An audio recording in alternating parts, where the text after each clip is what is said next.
Good evening. David Longie's resignation came as a surprise to lunchtime shoppers today. More on the resignation in the Network News. But first, a sample of what people in the South thought when they heard the news. He seemed to be fairly well settled, and that was the last thing on that I thought of. I just wonder what will happen now. Life is full of surprises. There's probably Roger Douglas there somewhere. He'll emerge from the crowd. Well, he might be just trying it on, mightn't he? He'll come back bigger and better than ever. Wouldn't be surprised. Bad on the scribs I got there to put him out. It's terrible. Can't get over it. I wonder what you thought of David Longie resigning. Oh, I wouldn't like that. He has, in fact, resigned. He has resigned. Has he? Oh, I'm very, very upset about that.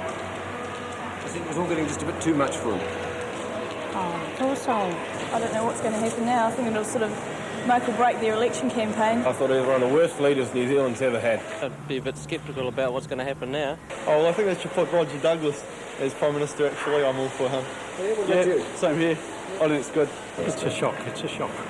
I think that there's so much trouble in the Labour Party that I think it's time they did have a new leader. I didn't even know he did resign. He has. When? This morning. Good luck to him. And also calling it a day is the Anglican Bishop of Dunedin, the Right Reverend Peter Mann. He made his announcement during his presidential address at the start of the annual synod. Having turned 65 and after almost 14 years in the diocese as your bishop, I feel it is time for Anne and myself to begin the next stage of our lives and for you to have new leadership. It was back in 1976 that Peter Mann moved from Lower Hutt to be consecrated Bishop of Dunedin. He came to a church divided in its attitude towards union with other denominations and looks back now with satisfaction that he was able to play a major reconciling role. Bishop Mann believes the Anglican Church in Otago and Southland is in good heart, but he's less optimistic about the rest of society. The ability that once people showed of being able to move into voluntary situations and help other people seems to be diminishing. Everything's getting a bit professional. But what's even more alarming for me, I think people are getting very selfish. And when you get selfish, you don't really start thinking about other people. So I think society's not in too good a shape at all, and that some good Christian witness and teaching is really what we need. Bishop Mann is undecided whether to retire to Auckland or remain in Dunedin. Further service for the church will be his priority, but there'll also be time for the odd game of tennis. His court skills have even been written about in that august British medical journal, The Lancet. We have a real live bishop in the club. He is not only a good player, but we have not had a wet Saturday afternoon for over a year.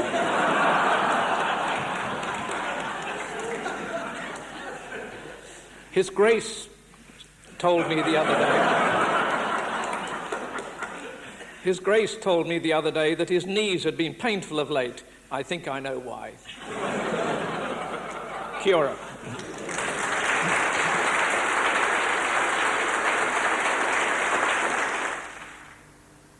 John McDermott with that report. 67 telecom workers were told today they're not needed in Dunedin anymore. As of the end of September, their function in the Dunedin toll room will be carried out from Christchurch. Staff have been told there are jobs for them in Christchurch or they can take redundancy. The closure of the Dunedin toll room follows recent closures in Invercargill, Oamaru and Alexandra. ME, or Tapanui Flu, is back in the news. It's ME Awareness Week, and information booths around the country are passing out details of this still unexplained disease.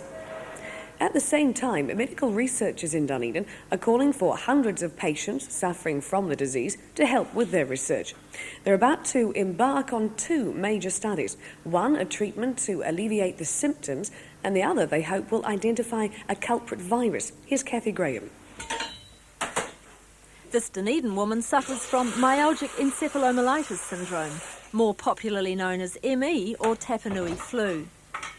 Like hundreds and possibly thousands of people around the country with the disease, she's spent years as an invalid. On a good day, she's able to do some household chores. On bad days, muscle pain and chronic fatigue make doing anything impossible.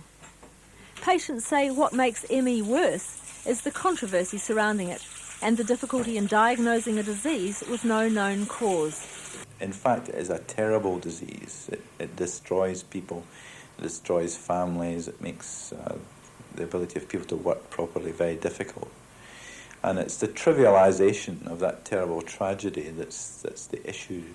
The incredible fatigue, just not ordinary tiredness like some people say, getting up in the morning, not like that, just about to start to do a job, even if it's like filling the kettle, and your muscles just not letting you.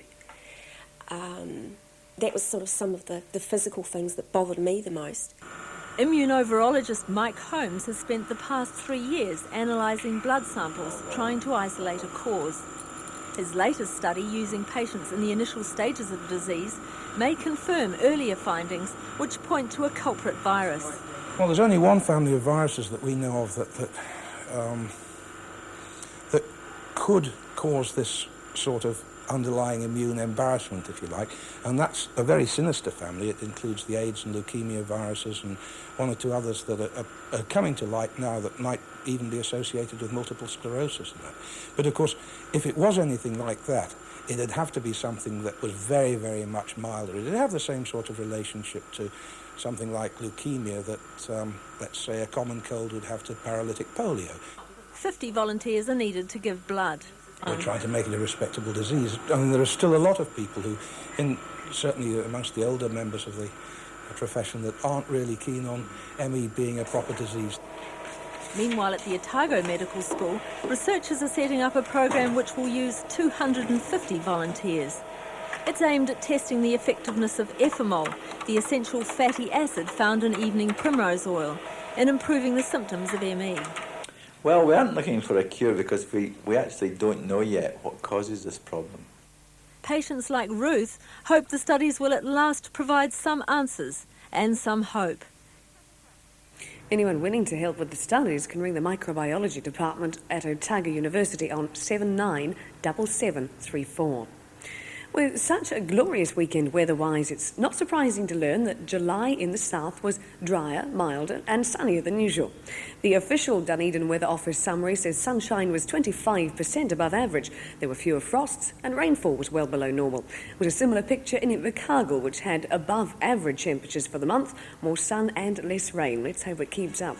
Or not for the skiers anyway, but we'll be back tomorrow. Good night.